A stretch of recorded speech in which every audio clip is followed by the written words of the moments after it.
दोस्तों एक बार फिर से हम आपके लिए India post GDS form fill up 2026 apply online process की अपडेट लेके आ चुके हैं।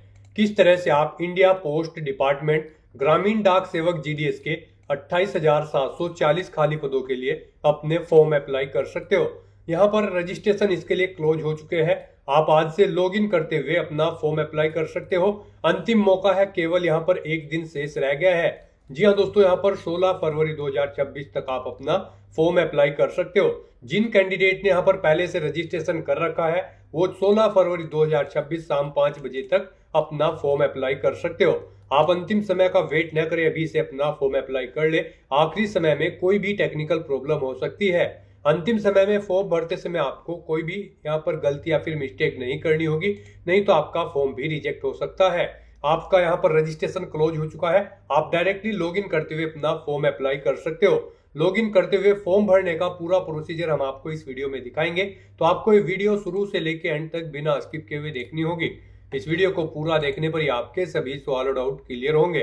फॉर्म अप्लाई करते समय आप अपने डॉक्यूमेंट, सिग्नेचर, फोटोग्राफ किस प्रकार से अपलोड करोगे, किस तरह से क्वालिफिकेशन की डिटेल दोगे, सर्कल प्रेफरेंस आपको कैसे देनी होगी, कैसे प्रिंट तक आपको अपना फॉर्म अप्लाई कर लेना होगा, फीस पेमेंट करते हुए, पूरी जानकारी के लिए आपको ये वीडियो कंप्लीटली चेकआउट कर लेनी होगी।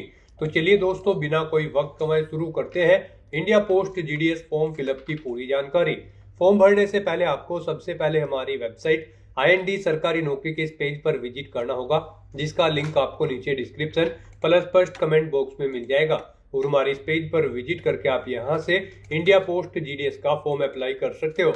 इंडिया पोस्ट डिपार्टमेंट भारतीय डाक विभाग के अंतर्गत ग्रामीण डाक सेवक जीडीएस की भर्ती निकली हुई है। 28,740 वैकेंसीज है। रजिस्ट्रेशन इसके लिए क्लोज हो चुके हैं। 14 फरवरी 2026 शाम 5 बजे तक यहाँ पर इसके लिए रजिस्ट्रेशन चले थे।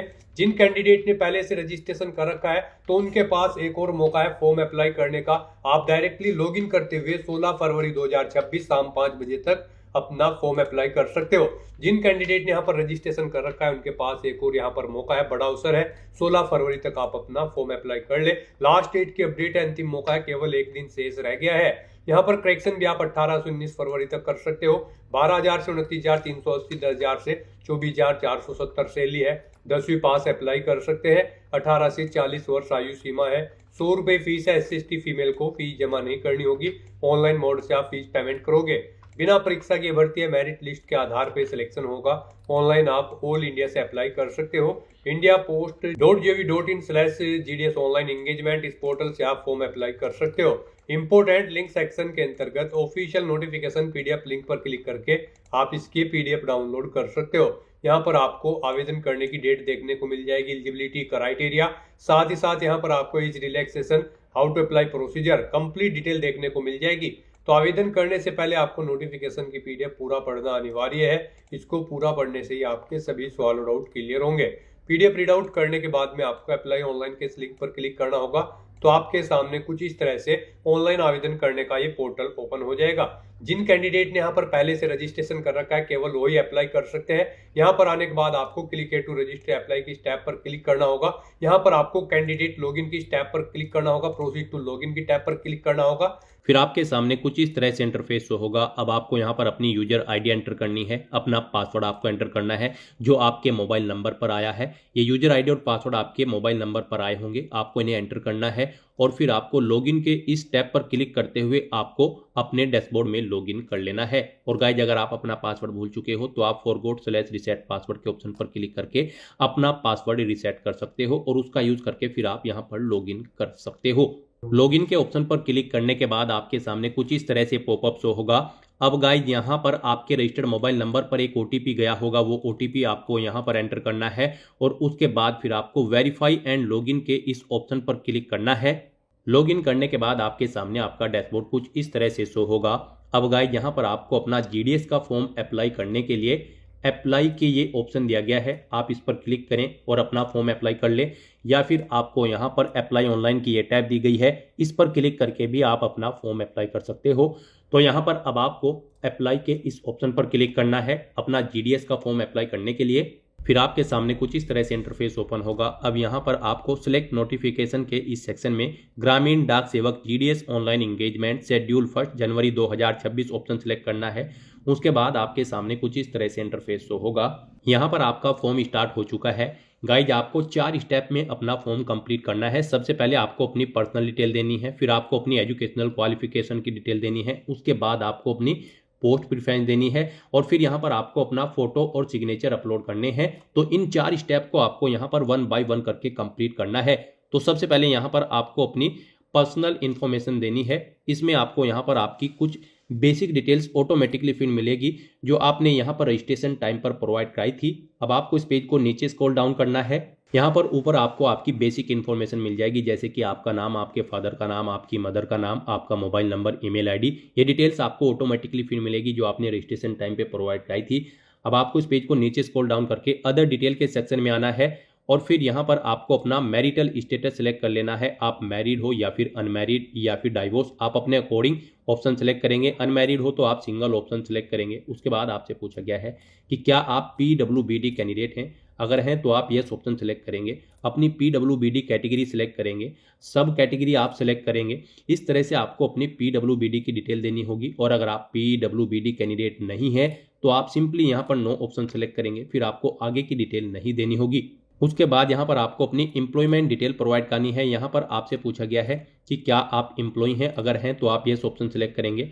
फिर आपसे पूछा गया कि क्या आपके पास NOC अवेलेबल है इस भर्ती पर अप्लाई करने के लिए। अगर आप एम्प्लॉय हैं, अगर है तो आप यस करेंगे, नहीं है तो आप नो ऑप्शन सेलेक्ट करेंगे। और अगर गाइज आप यहाँ पर एम्प्लॉय नहीं है किसी भी डिपार्टमेंट में तो आप सिंपली नो ऑप्शन सेलेक्ट करेंगे। उसके बाद यहाँ पर आपको अपने एड्रेस की डिटेल प्रोवाइड करनी है। गाइज यहाँ पर आपको अपना प्रेजेंट एड्रेस एंटर करना है। यहाँ पर आप अपना प्रेजेंट एड्रेस एंटर करें, अपना पिन कोड दें। उसके बाद यहाँ पर आप अपनी सिटी एंटर करें, स्टेट अपना सेलेक्ट करें, डिस्ट्रिक्ट सेलेक्ट करें। इस तरह से यहाँ पर आपको अपना प्रेजेंट एड्रेस इधर एंटर कर देना है। उसके बाद यहाँ पर आपको अपना परमानेंट एड्रेस एंटर करना है। यहाँ पर आप अपना परमानेंट एड्रेस एंटर करें और अगर आपका परमानेंट एड्रेस आपके प्रेजेंट एड्रेस के अकॉर्डिंग सेम है तो आप सेम एज प्रेजेंट आप इस चेकबॉक्स को ओके कर दें। ऑटोमेटिकली आपका परमानेंट एड्रेस आपके प्रेजेंट एड्रेस के अकॉर्डिंग यहाँ पर फिल हो जाएगा। उसके बाद यहाँ पर आपको इस पेज को नीचे स्क्रॉल डाउन करना है और फिर गाइज सेव एंड नेक्स्ट के इस ऑप्शन पर क्लिक कर देना है। इस तरह से यहाँ पर आपकी पर्सनल डिटेल का सेक्शन कंप्लीट हो जाएगा। अब गाइज यहाँ पर आपको अपनी एजुकेशनल क्वालिफिकेशन की डिटेल प्रोवाइड करनी है। गाइज यहाँ पर इंडिया पोस्ट डिपार्टमेंट में GDS की इस भर्ती पर अप्लाई करने के लिए आपका कम से कम 10वीं क्लास पास आउट होना जरूरी है किसी वेल रिकॉग्नाइज्ड बोर्ड या फिर स्कूल से। तो यहाँ पर अब आपको अपनी 10वीं क्लास की डिटेल देनी होगी। सबसे पहले यहाँ पर आपको अपना 10वीं आपने किस सर्कल से पास आउट की है वो यहाँ पर आपको सिलेक्ट करना है। यहाँ पर अगर आप सर्कल नहीं जानते हैं तो आप click here to know your circle के ऑप्शन पर क्लिक करके अपना सर्कल चेकआउट कर सकते हो कि किस स्टेट को किस सर्कल में रखा गया है। यहाँ से आप अपना सर्कल चेकआउट कर सकते हो और उसके बाद यहाँ पर आप अपना 10वीं क्लास जहाँ से आपने पास आउट की है वो सर्कल सिलेक्ट कर ले। पासिंग ईयर यहाँ पर आपको सिलेक्ट करना है, कब यहाँ पर आपने अपनी 10वीं क्लास पास आउट की है वो ईयर आप सिलेक्ट करें। उसके बाद यहाँ पर आपको बोर्ड का नाम सिलेक्ट करना है, जिस बोर्ड से आपने अपनी 10वीं क्लास पास आउट की है वो बोर्ड यहाँ पर आप सिलेक्ट कर ले। फिर यहाँ पर आपको अपनी 10वीं क्लास का मेमो नंबर या फिर सर्टिफिकेट नंबर या फिर रोल नंबर या फिर रजिस्ट्रेशन नंबर या फिर हॉल टिकट नंबर यहाँ पर एंटर कर देना है। उसके बाद यहाँ पर आपको अपने रिजल्ट का टाइप सिलेक्ट करना है। आपका रिजल्ट मार्क बेस्ड था या फिर ग्रेड में था या फिर पॉइंट्स में, आप अपने अकॉर्डिंग ऑप्शन सेलेक्ट करेंगे। मार्क्स में अगर आपका रिजल्ट था तो फिर यहाँ पर आपको अपने सब्जेक्ट की डिटेल प्रोवाइड करनी होगी कि किस सब्जेक्ट में आपने कितने मार्क्स यहाँ पर ऑब्टेन किए हैं। जैसे कि यहाँ पर इंग्लिश सब्जेक्ट में आपने कितने मार्क्स ऑब्टेन किए हैं 100 में से, वो यहाँ पर आपको एंटर करने हैं। उसके बाद यहाँ पर आपको अपना सेकंड सब्जेक्ट सेलेक्ट करना है जो आपके पास 10वीं में था, वो यहाँ पर आप सेलेक्ट करें और उसमें बताएं कि कितने मार्क्स आपने उसमें ऑब्टेन किए हैं। फिर यहाँ पर आपको ऐसे ही अपना थर्ड सब्जेक्ट सेलेक्ट करना है, उसके मार्क्स की डिटेल देनी है। फिर यहाँ पर आपके पास साइंस में कितने मार्क्स आपने ऑब्टेन किए हैं वो आपको एंटर करने हैं। सोशल साइंस में आपने कितने मार्क्स ऑब्टेन किए हैं वो आपको एंटर करने हैं। इस तरह से यहाँ पर आपको अपने मार्क्स की डिटेल एंटर कर देनी है। और अगर आपका रिजल्ट यहाँ पर CGPA में था तो आप गाइज यहाँ पर CGPA बेस्ड ऑप्शन सेलेक्ट करेंगे और फिर अपने CGPA की डिटेल यहाँ पर आप प्रोवाइड कराएंगे। यहाँ पर आप बताएंगे कितनी कौन सी ग्रेड आपने ऑब्टेन की है किस सब्जेक्ट में, वो डिटेल यहाँ पर आपको देनी होगी। इस तरह से यहाँ पर आपको अपने सब्जेक्ट के मार्क्स की डिटेल प्रोवाइड करा देनी है। उसके बाद अगर आपका CGPA में है स्कोर तो यहाँ पर आप अपना CGPA एंटर कर सकते हैं, नहीं है तो इस कॉलम को खाली छोड़ दें। फिर यहाँ पर आपसे पूछा गया कि क्या आपके पास कोई एडिशनल लैंग्वेज, एडिशनल सब्जेक्ट था जो यहाँ पर आपने ऊपर एंटर नहीं किया है इनसे अलग, और उसमें आपने स्टडी की है, अगर था तो आप यस करेंगे और फिर यहाँ पर आप सर्कल सेलेक्ट करेंगे जिससे आपने वो किया है, पासिंग ईयर देंगे, उसे कब आपने पास आउट किया है, बोर्ड का नाम सेलेक्ट करेंगे और उसकी डिटेल प्रोवाइड कराएंगे। और अगर आपने एडिशनल लैंग्वेज में स्टडी नहीं की है तो आप सिंपली यहाँ पर नो ऑप्शन सेलेक्ट करेंगे। इस तरह से अपनी ये क्वालिफिकेशन की डिटेल प्रोवाइड करने के बाद गाइज फिर आपको यहाँ पर सेव एंड नेक्स्ट के इस ऑप्शन पर क्लिक करना है। नेक्स्ट यहाँ पर आपको अपनी पोस्ट प्रेफरेंस देनी है। यहाँ पर पोस्ट प्रेफरेंस में सबसे पहले आपको अपना सर्कल सेलेक्ट करना है, जिस सर्कल के लिए आप अप्लाई करना चाहते हैं वो सर्कल आप सिलेक्ट करें GDS की पोस्ट पर अप्लाई करने के लिए। फिर उसकी डिवीजन आप सिलेक्ट कर लें। उसके बाद यहाँ पर उस डिवीजन में जितनी भी वैकेंट पोस्ट होगी, जिस जिस डिवीजन के अंतर्गत जिस जिस एरिया में, वो यहाँ पर आपको शो कर दी जाएगी। अब यहाँ पर आपको अपनी पोस्ट और डिवीजन की प्रेफरेंस देनी है। यहाँ पर आपको 1 बाय 1 करके अपनी प्रेफरेंस देनी है। यहाँ पर आप जो ऊपर सर्कल और डिवीजन सेलेक्ट करेंगे उसके अकॉर्डिंग यहाँ पर आपको पोस्ट और डिवीजन शो कर दी जाएंगे जिसमें नंबर ऑफ वैकेंसीज होगी। तो यहाँ पर आप जिस पोस्ट और जिस डिवीजन को जिस नंबर पर प्रेफरेंस देना चाहते हैं उसे आप उस नंबर पर सेलेक्ट कर लें। 1 2 3 4 5 6 यहाँ पर आपको ऑप्शन दे गए हैं। तो यहाँ पर आप जिस भी डिवीजन को और पोस्ट को जिस नंबर पर प्रेफरेंस देना चाहते हैं उस नंबर पर आप सेलेक्ट कर लें। इस तरह से यहाँ पर आपको 1 बाय 1 करके अपने सभी डिवीजन और पोस्ट की प्रेफरेंस यहाँ पर एंटर कर देनी है, सेलेक्ट कर लेनी है। और उसके बाद गाइज फिर आपको यहाँ पर जो आप प्रेफरेंस देंगे उसकी पूरी समरी आपको यहाँ पर शो कर दी जाएगी। इस तरह से अपनी प्रेफरेंस की डिटेल प्रोवाइड करने के बाद फिर आपको यहाँ पर सेव एंड नेक्स्ट के इस ऑप्शन पर क्लिक करना है।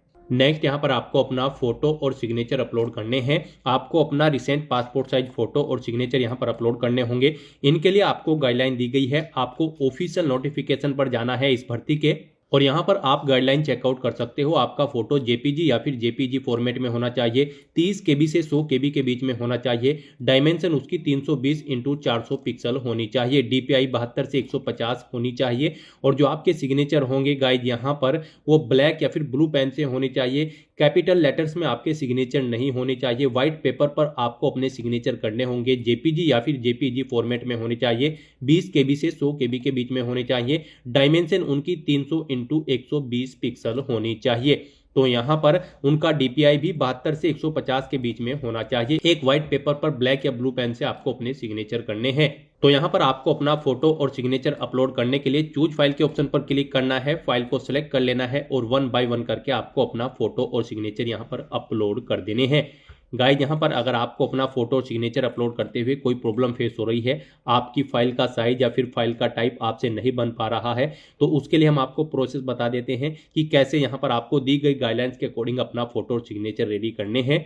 आपको गूगल पर जाना है। गूगल पर आकर आपको IMResizer लिखना है। फिर आपको IMResizer.com वेबसाइट ओपन कर लेनी है। यहाँ पर आपको अपलोड इमेज के ऑप्शन पर क्लिक करके अपने सिग्नेचर या फिर फोटो की फाइल को यहाँ पर आपको अपलोड कर लेना है। उसके बाद यहाँ पर आपको दी गई विड्थ 300-120 पिक्सल यहाँ पर एंटर करना है। विड्थ 300 और हाइट आपकी 120 मांगी गई है, तो यहाँ पर आपको इन्हें एंटर करना है और फिर उसके बाद आपको यहाँ पर अपनी इमेज को डाउनलोड कर लेना है। यहाँ पर कम साइज में आपकी इमेज डाउनलोड होगी। उसके बाद गाइज आपको गूगल पर दोबारा से PI7 यहाँ पर टाइप करना है, PI7। उसके बाद आपके सामने यहाँ पर image.pi7.org ये वेबसाइट ओपन हो जाएगी। इस पर आने के बाद आपको increase image size in KB के इस ऑप्शन पर क्लिक करना है। उसके बाद आपके सामने यहाँ पर कुछ इस तरह से इंटरफेस शो होगा। यहाँ पर आपको इमेज सेलेक्ट करनी है जिसका साइज आप इंक्रीज करना चाहते हैं, तो यहाँ पर आप इमेज सेलेक्ट करें और यहाँ पर आप इमेज का साइज इंक्रीज कर सकते हैं दी गई गाइडलाइंस के अकॉर्डिंग और फिर उसे डाउनलोड करके आप यहाँ पर अपलोड कर सकते हैं। इस तरह से यहाँ पर आप अपनी फाइल के साइज सेट करके उन्हें अपलोड कर सकते हैं। उसके बाद आपको इस पेज को नीचे स्क्रॉल डाउन करना है। डिक्लेरेशन सेक्शन में इन सभी डिटेल्स को 1 बाय 1 करके केयरफुली रीड आउट कर लेना है। आई कन्फर्म दैट के चेकबॉक्स को ओके करना है और उसके बाद गाइज आपको फिर यहाँ पर प्रीव्यू के इस ऑप्शन पर क्लिक करना है। फिर यहाँ पर आपको आपके एप्लीकेशन फॉर्म का पूरा प्रीव्यू शो कर दिया गया है। आपको सभी डिटेल्स केयरफुली चेकआउट करनी है। इसे नीचे स्क्रॉल करना है। कहीं पर कोई मिस्टेक है तो आप एडिट एप्लीकेशन के ऑप्शन पर क्लिक करके एडिट कर सकते हैं और अगर सभी चीज़ें ओके हैं तो बस यहाँ पर अब आपको सबमिट एप्लीकेशन के इस टैब पर क्लिक करना है। फिर आपके सामने ये पॉपअप शो होगा। अब आपको यहाँ पर यस सबमिट के इस टैब पर क्लिक करना है। इस तरह से यहाँ पर आपका एप्लीकेशन फॉर्म सक्सेसफुली सबमिट हो जाएगा अगर आप रिजर्व कैटेगरी से बिलोंग करते हैं। और गाइज अगर आप अनरिजर्व कैटेगरी से बिलोंग करते हैं तो फिर पहले यहाँ पर आपको 100 रुपये एप्लीकेशन फीस के रूप में जमा कराने होंगे, जो कि आप debit card, credit card, net banking या फिर यूपीआई के माध्यम से जमा करा सकते हो। उसके बाद आपका फॉर्म सबमिट होगा। यहाँ पर आपका फॉर्म सबमिट हो चुका है अगर आप रिजर्व कैटेगरी से बिलोंग करते हो। और यहाँ पर आपको एक एप्लीकेशन नंबर भी प्रोवाइड करा दिया गया है, आपको इसे केयरफुली नोट डाउन करके रख लेना है फ्यूचर यूज के लिए, फ्यूचर रेफरेंस के लिए। इस तरह से यहाँ पर आपका एप्लीकेशन फॉर्म सक्सेसफुली सबमिट हो चुका है। अब आपको अपने एप्लीकेशन फॉर्म का स्टेटस चेकआउट करने के लिए या फिर उसका प्रिंट आउट लेने के लिए यहाँ पर डैशबोर्ड के इस ऑप्शन पर क्लिक करना है। और यहाँ पर अपने डैशबोर्ड में आने के बाद गाइज अब आपको माई एप्लीकेशन के इस टैब पर क्लिक करना है। फिर आपके सामने कुछ इस तरह से इंटरफेस ओपन होगा। गाइज यहाँ पर आप माई एप्लीकेशन के सेक्शन में चेकआउट कर सकते हो। आपके एप्लीकेशन फॉर्म का स्टेटस सबमिटेड यहाँ पर आपको शो कर दिया जाएगा, यानी कि आपका एप्लीकेशन फॉर्म सक्सेसफुली सबमिट हो चुका है। और गाइज यहाँ पर अब आप डाउनलोड पीडीएफ के इस ऑप्शन पर क्लिक करके अपने एप्लीकेशन फॉर्म का एक हार्ड कॉपी प्रिंट आउट ले सकते हैं या फिर सॉफ्ट कॉपी प्रिंट आउट ले सकते हैं फ्यूचर यूज के लिए, फ्यूचर रेफरेंस के लिए। डाउनलोड एप्लीकेशन फॉर्म के ऑप्शन पर क्लिक करके यहाँ पर आपको पीडीएफ प्रोवाइड कर दी जाएगी आपके एप्लीकेशन फॉर्म की। यहाँ पर आप प्रिंट के इस ऑप्शन पर क्लिक करके अपने एप्लीकेशन फॉर्म का एक हार्ड कॉपी प्रिंट आउट ले सकते हैं फ्यूचर यूज के लिए। तो दोस्तों ऐसे आप इंडिया पोस्ट जीडीएस की इस भर्ती के लिए अपने फॉर्म अप्लाई कर सकते हो बिना कोई मिस्टेक किए हुए। आज की इस वीडियो में बस इतना ही। आई होप ये वीडियो आपको पसंद आई होगी। अगर पसंद आई हो तो इसे लाइक और शेयर करें, चैनल पर नए हो तो इसे सब्सक्राइब कर लें। Thanks for watching.